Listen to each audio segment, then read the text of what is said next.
बच्चों, आज हम कक्षा 6 संस्कृत की पाठ्य पुस्तक दीपकम का 9वां अध्याय यो जानाति स पंडितः का अभ्यास कार्य करेंगे। पहला क्वेश्चन है, पाठस्य आधारेण निम्नलिखितानां प्रश्नानां एक पदेन उत्तरम लिखन्तु। पाठ के आधार पर निम्नलिखित प्रश्नों के एक पद में उत्तर लिखो। क्या है? भोजनान्ते पातुम योग्यम किम? भोजन के अंत में पीने योग्य क्या है? तक्रम, छाछ। सर्वदेवानां वंदनीय कै? सभी देवताओं में वंदनीय कौन है? मृत्युंजय अर्थात भगवान शिव। जयंत कस्य सुतः? जयंत किसका पुत्र है? इंद्रस्य, इंद्र का। लंकाया मिलित्वा कस्य पूर्ण रूपम अस्ति? लंका में मिलकर किसका पूर्ण रूप हो जाता है? कुंभकर्ण। अगला क्वेश्चन है हमारा, पाठस्य आधारेण निम्नलिखितानां प्रश्नानां पूर्णवाक्येन उत्तरम लिखन्तु। पाठ के आधार पर निम्नलिखित प्रश्नों के उत्तर पूर्ण वाक्य में लिखने हैं। क्या है? विष्णु पदम कथम प्रोक्तम?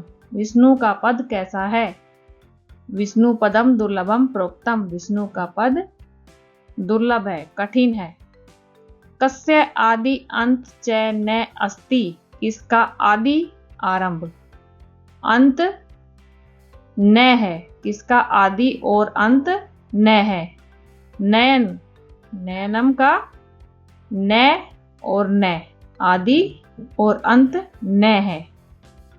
अस्य पदम आदि अंत च न अस्ति? इस पद का आदि और अंत न है।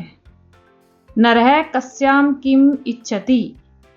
नरः मनुष्य, नर। कस्याम किम इच्छति? नरः मनुष्य किसकी इच्छा करता है? काशी में, काश्याम मिस होता है काशी में, वाराणसी में। मनुष्य काशी में किसकी इच्छा करता है? किस इच्छा से जाता है वो? तो आंसर है इसका नरः काश्याम मृत्यु मोक्षम इच्छति। मनुष्य काशी में, वाराणसी में मोक्ष की इच्छा से जाता है। कुलालस्य गृहे अर्धः किम अस्ति? कुलालस्य गृहे अर्धः किम अस्ति? कुमार के घर में आधा क्या है? कुलालस्य गृहे अर्धम कुंभम अस्ति। कुमार के घर में आधा कुंभ है। कुंभ का मतलब होता है, अर्थ होता है घड़ा। बच्चों, अब हम अपना अगला क्वेश्चन करते हैं, देखते हैं। अधोलिखितानि शब्द रूपाणि पठन्तु अवगच्छन्तु स्मरन्तु च। जो नीचे ये शब्द लिखे गए हैं, इनको पढ़ना है और इनको याद करना है। जैसे ये सारे लिंग हैं, पुल्लिंग, स्त्रीलिंग और नपुंसकलिंग। ये शब्द दिए गए हैं जिनके कि हमें लिंग बताने हैं, वचन बताने हैं। एक वचन है, द्विवचन है, बहुवचन में इनके क्या रूप बनते हैं षष्ठी विभक्ति में। तो आइए देखते हैं। पहला हमारा शब्द है छात्र। छात्र पुल्लिंग शब्द है। छात्र पुल्लिंग शब्द का एक वचन छात्रस्य, छात्रयो, छात्राणाम। इसमें विसर्ग आएंगे और इसमें हलंत। ऐसे ही विद्यालय, विद्यालस्य, विद्यालयो, विद्यालयानाम। ऐसे ही हम ये दोनों कर लेंगे। अगला हमारा आता है आकारांत स्त्रीलिंग।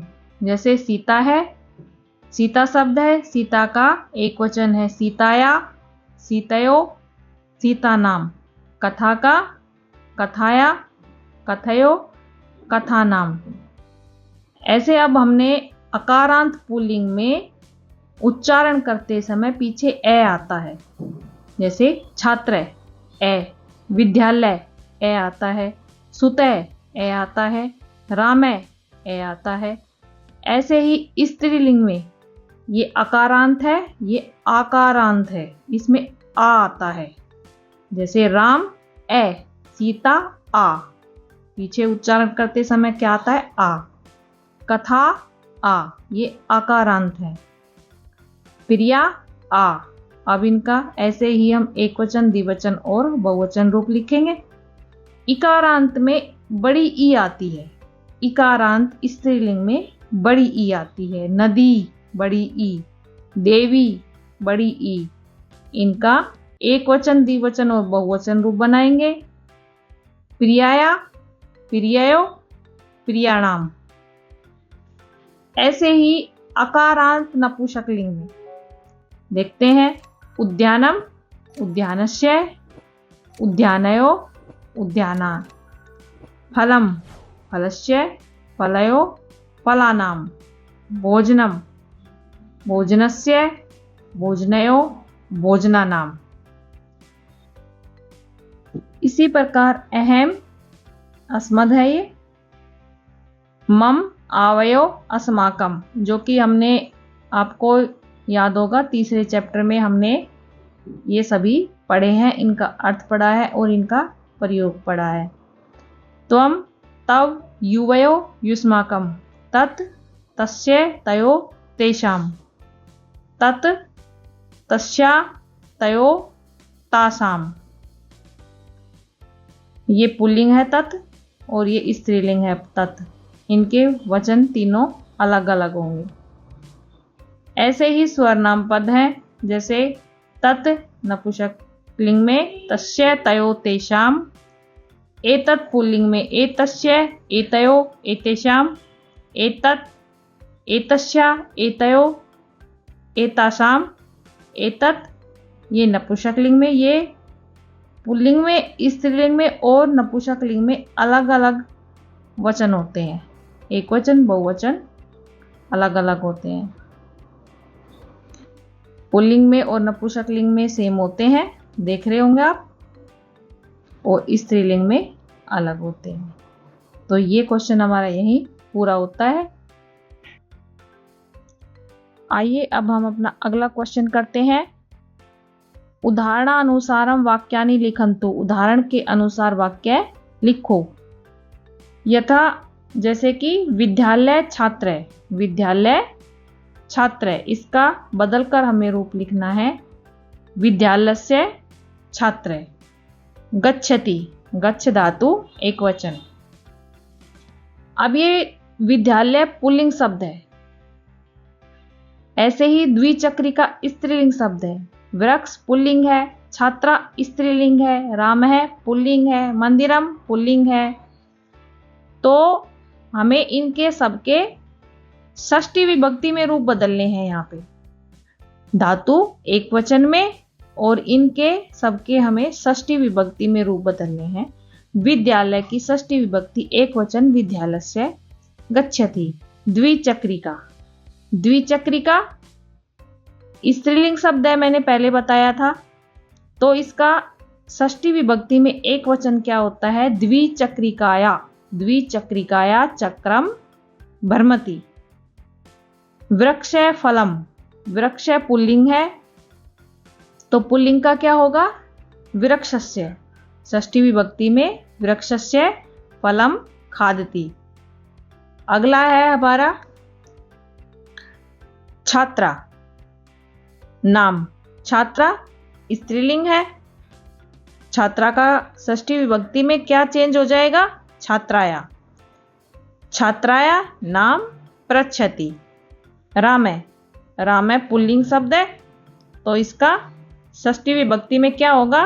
रामस्य, रामस्य पुस्तकम आनयति। मंदिरम पुल्लिंग शब्द है, मंदिरम मंदिरस्य शिखरम पश्यति। इस प्रकार हम इनको सभी वाक्यों में षष्ठी विभक्ति लगाकर इनको पूरा करेंगे। तो आइए अब अपना अगला क्वेश्चन देखते हैं। तालिकायां प्रदत्तानां शब्दानां षष्ठी विभक्ते रूपाणि रिक्त स्थाने लिखन्तु। इस तालिका में जो शब्द रूप दिए गए हैं इनकी हमें षष्ठी विभक्ति लिखनी है। जैसे ये पुल्लिंग शब्द है सारे, ये स्त्रीलिंग शब्द है और ये नपुंसकलिंग शब्द है। एक बात देखो तुम, पुल्लिंग शब्द में और नपुंसकलिंग शब्द में कोई ज्यादा अंतर नहीं होता। इनके रूप बदलते हैं तो ये लगभग एक जैसे ही होते हैं, लेकिन स्त्रीलिंग शब्द के रूप अलग होते हैं षष्ठी विभक्ति में। जैसे वृक्ष का वृक्षस्य, द्वारपाल द्वारपालस्य, इसी प्रकार हम सारे कर लेंगे।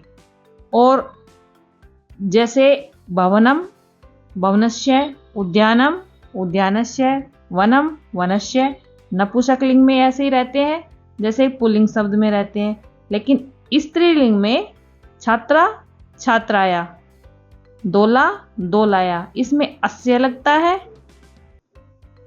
पुल्लिंग में, और नपुंसकलिंग में भी अस्य लगता है, लेकिन स्त्रीलिंग शब्द में या लगता है। उपासनाया, पुस्तिकाया, ठीक है, भ्रात जाया, इसी प्रकार इन हम सभी शब्दों को करेंगे।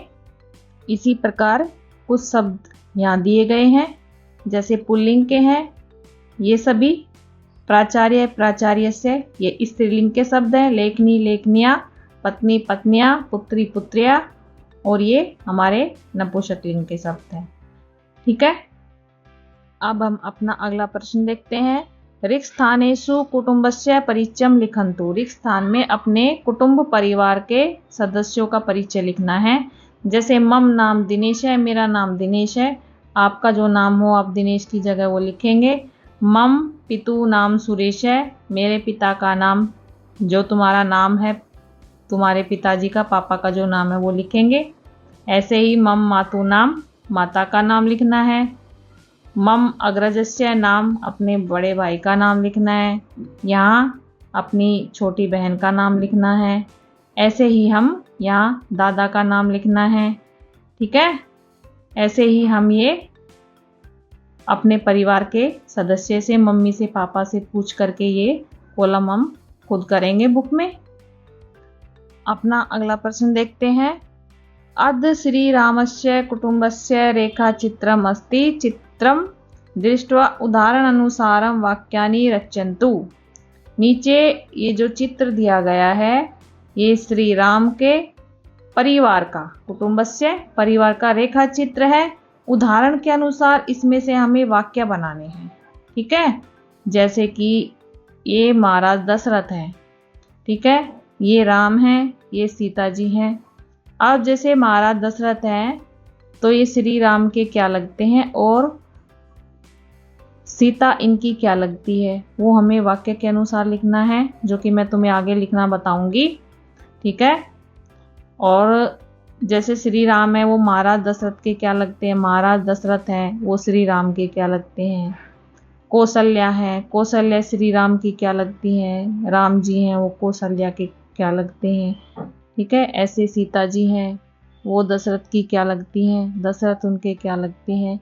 इन सब चित्रों को देखकर, सभी को देखकर हमें इनका संबंध राम जी से और सीता जी से वाक्य के रूप में लिखना है। ठीक है, तो अब हम वाक्य देखते हैं आगे कैसे लिखना है।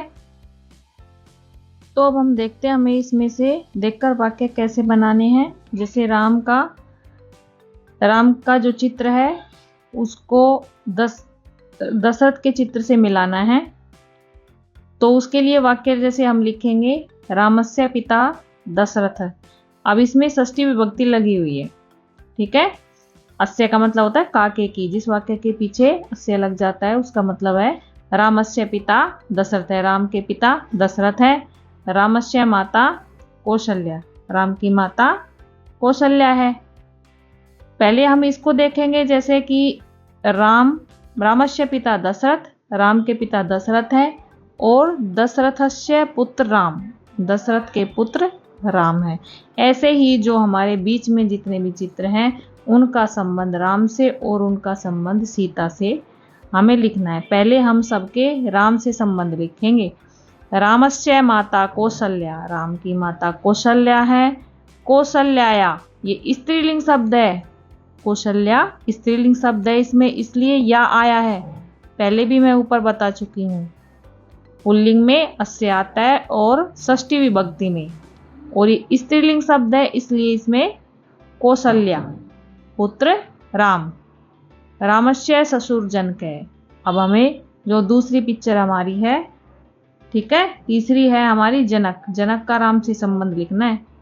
पहले हम राम के विषय में लिखेंगे। रामस्य ससुर जनक, राम के ससुर जनक हैं और जनकस्य जय माता राम, और जनक के जो जमाई हैं वो राम हैं। रामस्य पत्नी सीता, राम की पत्नी सीता है, और सीताया पति राम है, ये स्त्रीलिंग शब्द है। सीता के पति राम है। इसी प्रकार रामस्य ससुर सुनिया और सुनिया जय माता राम। रामस्य अनुज लक्ष्मण, राम लक्ष्मण अनुज राम, मतलब राम का जो छोटा भाई है वो लक्ष्मण है और लक्ष्मण का जो बड़ा भाई है वो राम है। रामस्य पुत्र लव और लवस्य पिता राम। अब हमने ये सारे राम के विषय में संबंध पढ़े थे जो कि बीच में सभी दिए गए थे चित्र में। अब हम सीता के संबंध में पढ़ेंगे ऐसे ही। सीता या ससुर दशरथ, दशरथ बीच में पहला चित्र दिया गया था तो उसका सीता से संबंध बताएंगे। सीता दशरथस्य सनुषा, सनुषा में होते बहू, बेटे की बहू।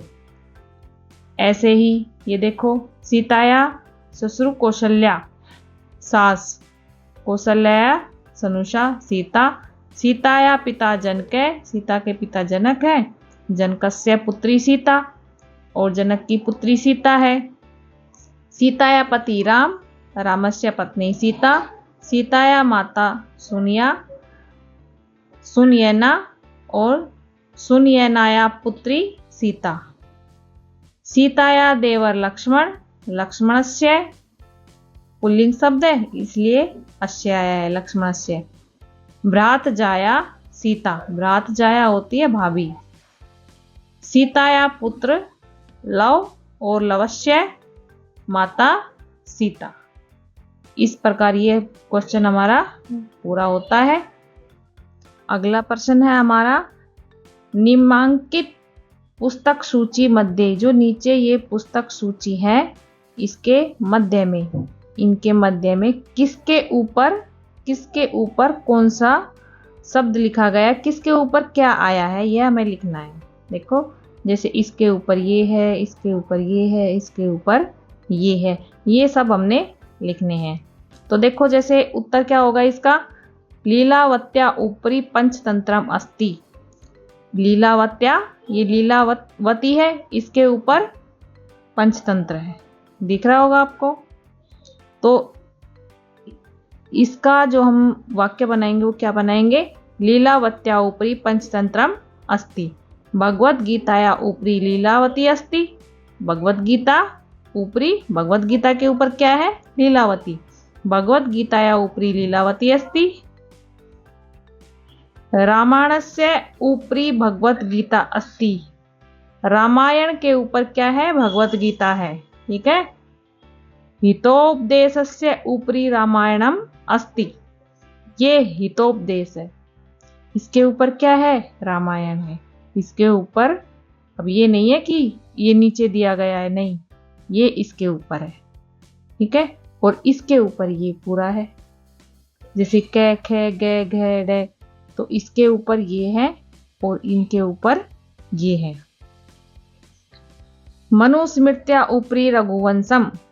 मनुस्मृति कहाँ है, मेरी मनुस्मृति के ऊपर रघुवंश है।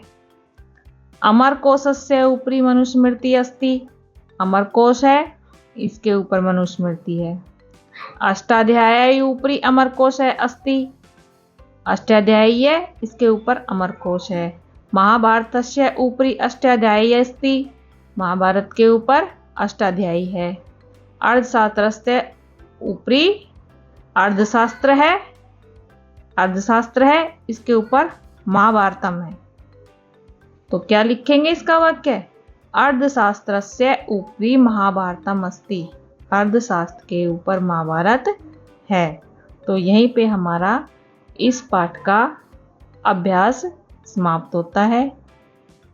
अगले पाठ का अनुवाद और अभ्यास देखने के लिए, पढ़ने के लिए हमारी अगली वीडियो देखिए।